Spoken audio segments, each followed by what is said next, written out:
Hello guys, I'm Dr. Abhishek Mishra, presently working in Mishra Hospital, Agra as a general practitioner. As the nation is under a lockdown and we are facing many problems due to this disease, this is a small step to spread awareness about COVID-19. ये कैसे होता है, ये कहाँ से originate हुआ, हम इससे कैसे बच सकते हैं और स्पेशली हम उन फेक न्यूज़ और मिथ्स को अनकवर करने की कोशिश करेंगे जो इंटरनेट पे सर्कुलेट हो रही है। COVID-19 कोरोना वायरस डिसीज़ और known as SARS-CoV-2 severe acute respiratory syndrome corona virus 2 ये नाम कॉइन किया था ICTV ने, international committee on taxonomy of virus ने 11 फरवरी 2020 को। इसका origin majority patient initial outbreak के टाइम पे लिंक्ड होते हैं एक वुहान साउथ चाइना की सी फूड मार्केट से, जहाँ पे लाइव एनिमल और सी फूड मिलता है, जो कि जियांगन डिस्ट्रिक्ट वुहान हुबेई चाइना में है, जो सजेस्ट करता है इसका एनिमल ओरिजिन। SARS-CoV-2 जो अननोन बीटा वायरस था वो डिस्कवर हुआ था ब्रोंको एल्वियोलर लेवाज सैंपल्स में उन पेशेंट के जो उस आउटब्रेक के टाइम पे आए थे और कंप्लेंट कर रहे थे निमोनिया का, जिसका ओरिजिन नहीं पता था। जो ये वायरस है वो एक बहुत बड़ी RNA वायरस की फैमिली को बिलोंग करता है, जो इंसानों को बीमारी करता है, एक मर्स करता है, मिडल ईस्ट रेस्पिरेटरी सिंड्रोम करता है और कुछ जानवर मैमल्स में और बर्ड्स में भी सर्कुलेट होती है। रेयरली जो एनिमल कोरोना वायरस होते हैं वो इंसानों में फैल सकते हैं। अभी कोई भी हमारे पास डेटा प्रेजेंट नहीं है जो ये बताए कि इसका पोटेंशियल एनिमल रिजर्वायर क्या है और इसका इंटरमीडिएट होस्ट क्या है। स्टडी कुछ ये भी सजेस्ट करती हैं कि ये शायद रिकॉम्बिनेंट वायरस के थ्रू ड्राइव किया गया था, एक बैड कोरोना वायरस और एक अननोन कोरोना वायरस के थ्रू, बट इसका कोई कंफर्मेटरी प्रूफ अभी हमारे पास नहीं है। कुछ ये भी कहते हैं कि पैंगोलिन जिसके इंटरमीडिएट होस्ट हैं। इसका ट्रांसमिशन के बारे में अब हम जानते हैं। ये एक इन्फेक्टेड पर्सन से एक हेल्थी पर्सन से स्पेशली कम्युनिटी और हेल्थ केयर सेटिंग में फैलता है, जो कि कंफर्म हो चुका है पूरे वर्ल्ड में। इसके ट्रांसमिशन को समझने के लिए एक छोटा सा इनिशियल असेसमेंट हुआ था उन 425 लोगों में जो वुहान सिटी के उस मार्केट से लिंक्ड थे, जिसमें इनिशियली 55% केसेस वहीं से लिंक थे, जो कि 1 जनवरी के बाद 8.6 घट गए थे, जो कि कंफर्म करता है कि ये एक पर्सन से दूसरे पर्सन से स्प्रेड होता है क्लोज कॉन्टैक्ट से। अभी कोई हमारे पास उसके स्प्रेड का सर्टेन डेटा नहीं है। जो अवेलेबल डेटा है वो बस इतना बताता है कि जो ह्यूमन ट्रांसमिशन है वो रेस्पिरेटरी ड्रॉपलेट्स के थ्रू, जब कोई इंसान खांसता है, छींकता है, उस ड्रॉपलेट्स के थ्रू हो सकता है अगर वो उसके कांटेक्ट में आए, या फोमाइट्स के कांटेक्ट के थ्रू। बट अभी कोई हमारे पास ये भी चीज़ प्रेजेंट नहीं है कि हवा के थ्रू भी ये ट्रांसमिट हो सकता है। इसका कोई प्रूफ नहीं है अभी हमारे पास। WHO ने ये चीज़ कंफर्म करी है कि अभी तक हवा के थ्रू ट्रांसमिशन का हमारे पास कोई एविडेंस नहीं है। कुछ स्टडी ये भी सजेस्ट करती हैं कि जो एरोसॉल्स हैं उनमें ये 3 घंटे तक वायबल रहता है, बट ये जो स्टडी हुई थी वो एक हाई पावर्ड apparatus के अंदर हुई थी, जो हम रियल लाइफ सेटिंग्स में, क्लिनिकल सेटिंग्स में और रियल कप से कंपेयर नहीं कर सकते हैं। कुछ स्टडी ये भी सजेस्ट करती हैं कि ये कार्डबोर्ड पे और स्टील पे लगभग 72 घंटे के लिए स्टेबल रहता है और कॉपर पे सिर्फ 4 घंटे के लिए। मेनली ये वायरस हॉस्पिटल और हेल्थ केयर सेटिंग में ज़्यादा पाया जाता है, हवा में भी पाया जा सकता है और ऑब्जेक्ट्स पे भी पाया जा सकता है। जो वायरस है वो हमारे ब्लड में भी पाया गया है, हमारे कंजक्टाइवल सिक्रीशंस में, हमारे यूरिन में, हमारे CSF में, पेरिकार्डियल फ्लूइड में पाया गया, सलाइवा में भी पाया गया है, बट अब तक कोई भी ऐसा केस नहीं है जिससे हमें इनके थ्रू ये इन्फेक्शन फैला हो। साथ ही में जो फीकल ओरल ट्रांसमिशन है वो पॉसिबल तो है, बट अभी तक कोई भी केस इसका रिपोर्ट नहीं हुआ है। एक स्टडी हुई थी 9000 केसों की हेल्थ केयर वर्कर्स की US में, जिसमें जो 55% केसेस थे वो हेल्थ केयर सेटिंग्स में आए थे, 27% हाउस होल्ड में, 13% कम्युनिटी के में और बचे हुए 5% मोर देन 1 सेटिंग्स में। बहुत सारे केसेस मास गैदरिंग्स के थ्रू आए थे, इसीलिए सोशल डिस्टेंसिंग बहुत इंपॉर्टेंट है। इसका इंक्यूबेशन पीरियड वो होता है जिसमें ये वायरस आपके अंदर गया और उसके आपके अंदर लक्षण आए, उसको इंक्यूबेशन पीरियड बोलते हैं, जो 1 से 14 दिन है, जो कि लगभग 97.5% पेशेंट्स में लगभग 11.5 दिन के अंदर वो इन्फेक्शन बन जाता है। अब कुछ स्टडी ये भी सजेस्ट करती हैं कि एक कोविड पेशेंट से ये इंक्यूबेशन पीरियड के अंदर भी फैल सकता है, बल्कि सबसे ज़्यादा चांस इसकी उस समय फैलने की होती हैं जब उसके अंदर सिम्टम्स आ गए होते हैं। बट कुछ छोटे एविडेंस ये भी बताते हैं कि जिन पेशेंट में ये लक्षण नहीं आए हैं उनसे भी हो सकता है। बट ये बहुत ही मुश्किल है एस्टिमेट करना कि जिनके अंदर लक्षण नहीं आए हैं उनसे ये कैसे फैल सकता है। अब तक सबसे अच्छा एविडेंस जो हमारे पास है वो एक डायमंड क्रूज शिप का है, जो कि क्वारंटीन कर दिया गया था उसके सारे मेंबर्स के साथ और उसके क्रू मेंबर्स के साथ। उसको कंटिन्यूसली मॉनिटर करा गया था और टेस्टिंग होती थी। इसके बाद एक मॉडल स्टडी आई थी जिसमें बताया गया था कि 700 लोग, लगभग 18% एसिम्टोमेटिक थे, इनमें कोई भी लक्षण नहीं आए थे। एक जापानीज स्टडी भी हुई थी उन लोगों की जो इवैक्यूएट कर दिए गए थे उस वुहान सिटी से, उसमें लगभग 31% केसेस में कोई लक्षण नहीं थे।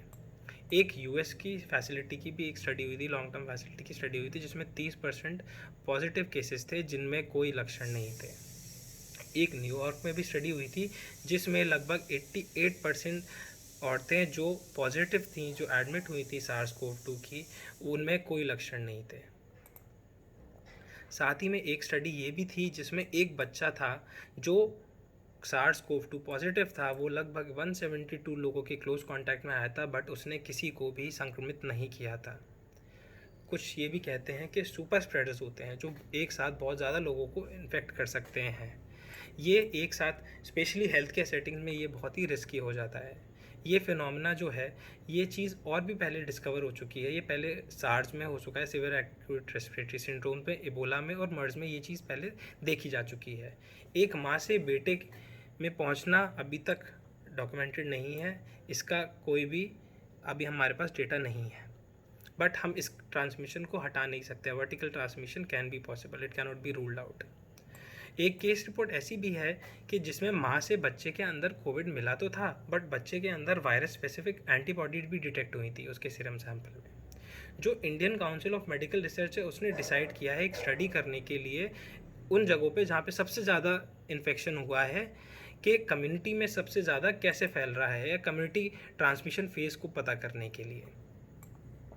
इसमें हम लोग क्या करने वाले हैं, इसमें हम 400 टेस्ट करेंगे। लगभग 75 डिस्ट्रिक्ट्स को शॉर्टलिस्ट किया गया है ये पता करने के लिए कि कम्युनिटी स्प्रेड अभी चालू हो चुका है या नहीं हुआ है। बल्कि ICMR ने, Indian council of medical research ने और हेल्थ मिनिस्ट्री ने अभी तक कहा है कि इंडिया को अभी भी कम्युनिटी ट्रांसमिशन देखना बचा है। अभी कम्युनिटी ट्रांसमिशन इंडिया में स्टार्ट नहीं हुआ है। WHO ने इसको अलग अलग चीज़ों में क्लासीफाई किया है, mild illness, pneumonia, severe pneumonia. Mild illness में जैसे कि अनकॉम्प्लिकेटेड रेस्पिरेटरी ट्रैक्ट इन्फेक्शन हो सकता है, जिसमें fever, fatigue, cough, anorexia, malaise, muscle pain, sore throat, dyspnoea, nasal congestion, headache हो सकता है, और रेयरली डायरिया, नॉजिया और वॉमिटिंग हो सकती है। निमोनिया के केसेस में एडल्ट्स में कोई साइन निमोनिया का नहीं होगा और उसको कोई भी सप्लीमेंटल ऑक्सीजन की ज़रूरत नहीं होगी। बच्चों में खांसी होगी और उनको सांस लेने में परेशानी होगी और उसमें कोई भी सीवियर निमोनिया का केस नहीं होगा। सीवियर निमोनिया के केस में एडल्ट्स और एडोलेसेंट्स में फीवर हो सकता है, सस्पेक्टेड रेस्पिरेटरी इन्फेक्शन भी हो सकता है। साथ में इनमें से एक चीज़ हो सकती है, या तो उसकी रेस्पिरेटरी रेट 30 से ज़्यादा हो, या उसको सांस लेने में बहुत ज़्यादा परेशानी हो, या उसका SpO2 90 से कम हो या 90% हो। 90 या 93% के रेंज में रहेगा। जो सीवियर निमोनिया का केस रहेगा बच्चों में, उसमें बच्चे को सांस लेने में परेशानी रहेगी, या उसमें सेंट्रल साइनोसिस हो सकती है, उसका SpO2 90% हो सकता है, उससे कम हो सकता है। वो सीवियर रेस्पिरेटरी डिस्ट्रेस में होगा, उसके अंदर निमोनिया का डेंजर साइन भी मिलेगा, उसको दूध पीने में माँ का दूध पीने में परेशानी होगी, या तो वो पिएगा ही नहीं, बहुत ही लेथार्जिक होगा, बेहोश भी हो सकता है, उसको कन्वल्जन भी आ सकते हैं। अब हम जो इसका डायग्नोसिस बनाएंगे वो क्लिनिकल बैकग्राउंड पे ही बनाएंगे, और या तो इमेजिंग टेक्निक्स यूज़ करेंगे और पल्मोनरी कॉम्प्लिकेशन को एक्सक्लूड करेंगे। प्राइमरी प्रिवेंशन में सबसे ज़्यादा ज़रूरी है हैंड हाइजीन फॉलो करना। अपने हाथों को एटलीस्ट किसी भी साबुन से 20 सेकंड तक धोएं, या कोई अल्कोहल बेस्ड सैनिटाइज़र यूज़ करें जिसमें मिनिमम 60% अल्कोहल हो। मार्केट में इस वक्त फेक प्रोडक्ट बहुत हैं, उसका बिल्कुल ध्यान दीजिए। अगर आप चाहें तो मैं एक वीडियो अपलोड कर सकता हूं जिसमें मैं आपको फेक और ओरिजिनल अल्कोहल में डिफरेंस बता सकूं जो एज अ सैनिटाइज़र यूज़ होती है। साथ ही में आप रेस्पिरेटरी हाइजीन प्रैक्टिस करिए। अगर कोई भी आप छींकते हैं, खांसते हैं, तो उस टिश्यू को एक क्लोज बिन में डिस्क्लोज़ करिए और दूसरे लोगों को भी इस चीज़ के लिए अवेयर करिए। अपने घर की या बाहर की चीज़ें, स्पेशली हेल्थ केयर सेटिंग्स में, हॉस्पिटल्स में जो चीज़ें फ्रीक्वेंटली टच करते हैं उसको डिसइंफेक्ट करें। डोर नॉब्स हो गए, अपने मोबाइल फ़ोन्स हो गए, अपने पेन्स हो गए, अपना स्टेथोस्कोप हो गया, या लाइट स्विचेस हो गए, इनको डिसइंफेक्ट करते रहें। फेस मास्क जब भी पॉसिबल हो यूज़ करें, स्पेशली आप जब बाहर जाएं तब यूज़ करें। और जो बीमार हैं उनको तो यूज़ करना ही चाहिए, जिनको स्पेशली सर्दी ज़ुकाम बुखार वगैरह है। अगर आपको सर्दी ज़ुकाम बुखार कोई से भी सिम्टम्स आते हैं, अपने आप को सेल्फ आइसोलेट करें। ज़्यादा परेशानी हो तो एक रजिस्टर्ड मेडिकल प्रैक्टिशनर को कंसल्ट करें जितना जल्दी हो सके, और उनके एडवाइस सीख करें।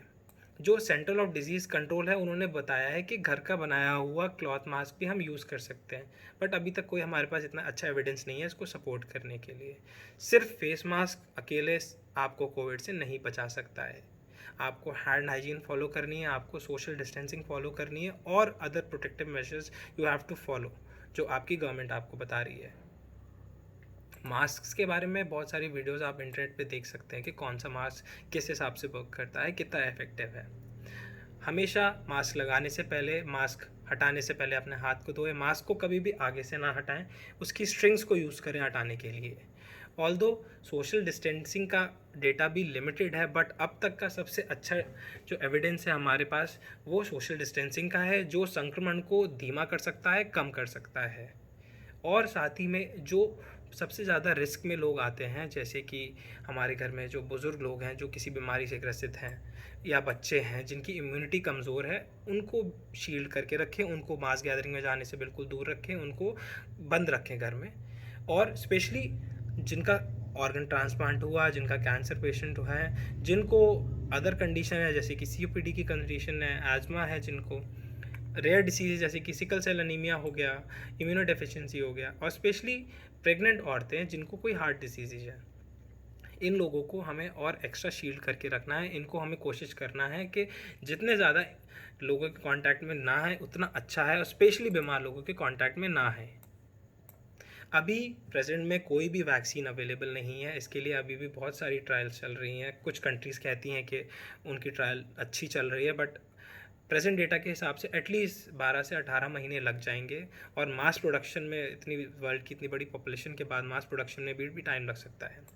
बहुत सारे डिसइंफेक्टेंट भी अवेलेबल हैं, जैसे कि हाइड्रोजन पेरोक्साइड है, आइसोप्रोपाइल अल्कोहल है, सोडियम हाइपोक्लोराइड है, क्वाटनरी अमोनियम है, बहुत सारे हैं। एक लिस्ट है यूएस की एनवायरमेंटल प्रोटेक्शन एजेंसी EPA, जो बोलती है कि इस लिस्ट में जितने भी डिसइंफेक्टेंट्स हैं वो हम SARS-CoV-2 के अगेंस्ट यूज़ कर सकते हैं। वो मैं कैप्शन में ऐड कर दूँगा। और अभी भी करंटली कोविड के लिए किसी ने भी कंफर्म नहीं किया है कि कोई भी ड्रग काम करती है। हाउएवर जो हमारी Indian council of medical research है, ICMR, वो रिकमेंड करती है हाइड्रोक्सीक्लोरोक्विन प्रोफाइलैक्सिस के लिए, SARS-CoV-2 के लिए, क्योंकि उसकी एंटीवायरल प्रॉपर्टीज़ हैं। इस ड्रग को सिर्फ किसी रजिस्टर्ड मेडिकल प्रैक्टिशनर से प्रिस्क्राइब करके ही लीजिए, और कंसल्ट करिए अगर आपको कोई भी रिएक्शंस आते हैं। अभी भी रिसर्च चल रही है कि ये ड्रग कितनी इफेक्टिव है पेशेंट्स में और कितना काम करती है। सबसे ज़रूरी चीज़ ये है कि अगर आप इन्फेक्टेड हैं, ये नहीं कि आपको ज़िंदगी भर कोरोना रहेगा, ये नहीं कि आप ठीक नहीं हो सकते, आप रिकवर करेंगे। इसका मतलब ये नहीं है कि सिर्फ बड़ों को हो सकता है, बच्चों को नहीं हो सकता, किसी को भी हो सकता है। एंटीबायोटिक्स काम नहीं करेंगे इस चीज़ पे। थर्मल स्कैनर आपको ये नहीं बताएगा कि आपको कोरोना है, थर्मल स्कैनर आपका टेम्परेचर बताएगा। अभी इंटरनेट पे बहुत सारे, ये इंपॉर्टेंट पार्ट है सबसे ज़्यादा, कि इंटरनेट पे बहुत सारे मिथ्स चल रहे हैं, जिसमें सबसे ज़्यादा आप ध्यान रखेंगे कि हैंड हाइजीन के लिए आप जो भी चीज़ यूज़ करें उसमें आप अल्कोहल रब यूज़ करें, आप साबुन यूज़ करें, हैंड वॉश वर्क करेगा। बहुत सी कंपनीज़ ये बोल रही हैं कि साबुन अच्छा नहीं है, hand wash is better, but ये बिल्कुल गलत है। आप साबुन कोई भी यूज़ करें, आप हैंड वॉश कोई भी यूज़ करें, आप प्रॉपरली अपने हाथ धोएं 20 सेकेंड के लिए, इट विल वर्क। एक न्यूज़ ये भी हो रही है कि अपने वेजिटेबल्स को साबुन से या डिसइंफेक्टेंट से धोएं, बट अभी तक किसी ने भी ये कंफर्म प्रूफ नहीं दिया है कि आपको अपने सब्जियों को साबुन से धोना चाहिए या किसी डिसइंफेक्टेंट से धोना चाहिए, स्पेशली जो इंडिया में अवेलेबल है सोडियम हाइपोक्लोराइड। बट एक कॉमन सेंस ये भी बताती है कि हम साबुन पीते तो नहीं हैं, ना ही हम डिसइंफेक्टेंट पीते हैं।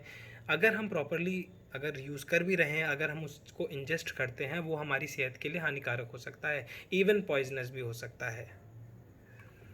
साथ ही में आप देखें कि अभी कोई भी हमारे पास डेटा सजेस्ट नहीं है कि फूड और पैकेजिंग से कोरोना वायरस फैल रहा है। WHO ने भी कंफर्म करा है कि नहीं है ऐसा कोई भी हमारे पास केस जो खाने के थ्रू फैला हो या पैकेजिंग के थ्रू, बट हम इस चीज़ को इग्नोर नहीं कर सकते कि अगर इन्फेक्टेड पर्सन ने खांसा है, छींका है, तो उस पैकेजिंग के ऊपर या उस प्रोडक्ट के ऊपर वो हो नहीं सकता। इसलिए अगर आप कोई भी चीज़ लाएं, अगर आप फल वगैरह भी ला रहे हैं, आप सब्जी भी ला रहे हैं, उसको एक तेज़ पानी की स्ट्रीम में धोएं, उसको स्क्रब करें और थोड़ी देर के लिए छोड़ दीजिए। ज़रूरी नहीं है कि आप उसको धूप में रखें, ज़रूरी नहीं है आप उसको सोप से धोएं, ज़रूरी नहीं है आप उसको डिसइंफेक्शन से धोएं। ये अभी भी कंट्रोवर्शियल बात है। कुछ लोग कह रहे हैं कि इसको दो साबुन से धोना चाहिए, बट डिसइंफेक्टेंट के लिए अभी तक कोई भी नहीं बोला कि आपको डिसइंफेक्टेंट सब्जियों पे या फ्रूट्स पे यूज़ करना चाहिए। अभी ये भी न्यूज़ स्प्रेड हो रही है कि मच्छर के काटने से या मक्खियों से फैलता है, बट WHO ने कंफर्म करा है ऐसा कोई भी एविडेंस नहीं है। आप किसी भी वेदर में कोविड कैच कर सकते हो, ठंडा या गर्म। ऐसा नहीं है कि बहुत ज़्यादा गर्मी होगी तो कोविड कम हो जाएगा, ऐसा कोई एविडेंस प्रेजेंट नहीं है। ठंड में भी हो सकता है, गर्मी में भी हो सकता है। ऐसा नहीं है कि बहुत ठंडी में वो ख़त्म हो जाएगा, ऐसा नहीं है बहुत ज़्यादा गर्मी में वो ख़त्म हो जाएगा। अपनी डाइट को इम्प्रूव करने से आपकी हेल्थ अच्छी होगी। कोई कन्फर्मेटरी प्रूफ नहीं है कि आपको कोविड से ट्रीटमेंट मिलेगा। गार्लिक हो गई, गार्लिक का भी मिथ फैल रहा है कि गार्लिक खाने से हमें प्रोटेक्शन मिलेगा, बट ऐसा नहीं है। गार्लिक के बहुत other there are many other benefits, वो एक अलग टॉपिक हो जाता है, बट गार्लिक कोविड में नहीं हेल्प करता। अपनी नाक को नॉर्मल सलाइन से साफ़ करना बार बार आपको कोविड से प्रोटेक्ट नहीं करेगा। हाँ, एक अच्छी रेस्पिरेटरी हाइजीन फॉलो करना it is a good thing, but अभी तक कोई भी डॉक्यूमेंटेड केस नहीं है जिसमें आप कोविड से बच सकते हैं अपनी नाक को नॉर्मल सलाइन से साफ़ करने से।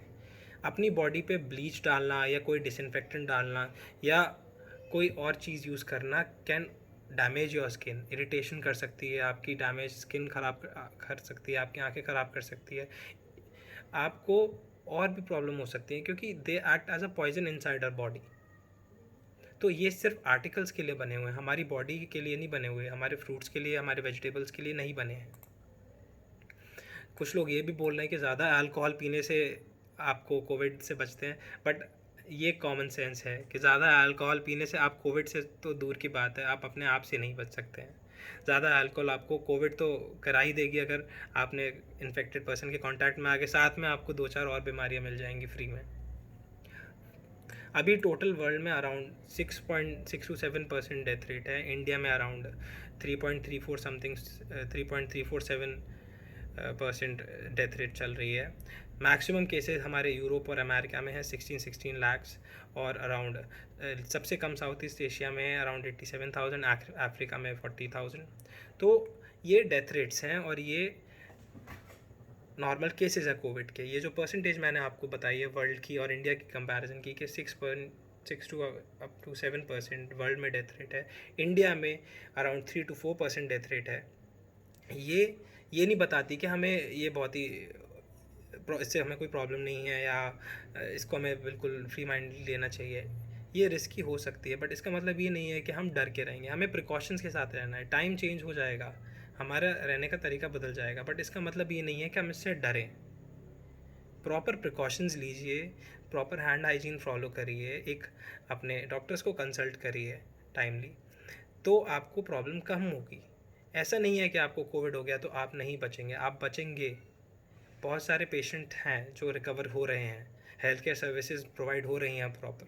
अपने हाथों को वॉश करिए, हैंड सैनिटाइजर्स को यूज़ करिए, अल्कोहल बेस्ड सैनिटाइजर्स को यूज़ करिए। इसके सिवाय आपको और किसी चीज़ की नहीं है। फेक न्यूज़ आप जितना बच सके बचें। प्रॉपर वेबसाइट, प्रॉपर लिंक्स को ही फॉलो करें। ICMR है, CDC है, US की गवर्नमेंट है, सबकी आप एक बार सबको कंसल्ट करके देखिए, क्योंकि हर जगह डेटा थोड़ा अलग अलग है। इंडियन गवर्नमेंट अलग बोलेगी, थोड़ा WHO कुछ अलग बोलेगा, बट सब लोग एक रिसर्च बेस्ड चीज़ बोलेंगे। व्हाट्सएप, फेसबुक पे फेक मैसेजेस सर्कुलेट नहीं करेंगे। कुछ अच्छी वेबसाइट्स को फॉलो करिए, अपने डॉक्टर को फॉलो करिए, हैंड हाइजीन फॉलो करिए, सोशल डिस्टेंसिंग फॉलो करिए, प्रॉपर प्रोटोकॉल्स को फॉलो करिए, तो हम इस चीज़ से रिकवर कर सकते हैं। थोड़ी सी भी नासमझी इस चीज़ में हमारे लिए बहुत ज़्यादा रिस्की हो सकती है। Thank you. Signing off, I am doctor Abhishek Mishra.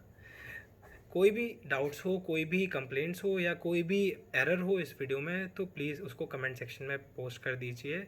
I will be happy to correct my problems, correct my mistakes, and very thank you for watching my video.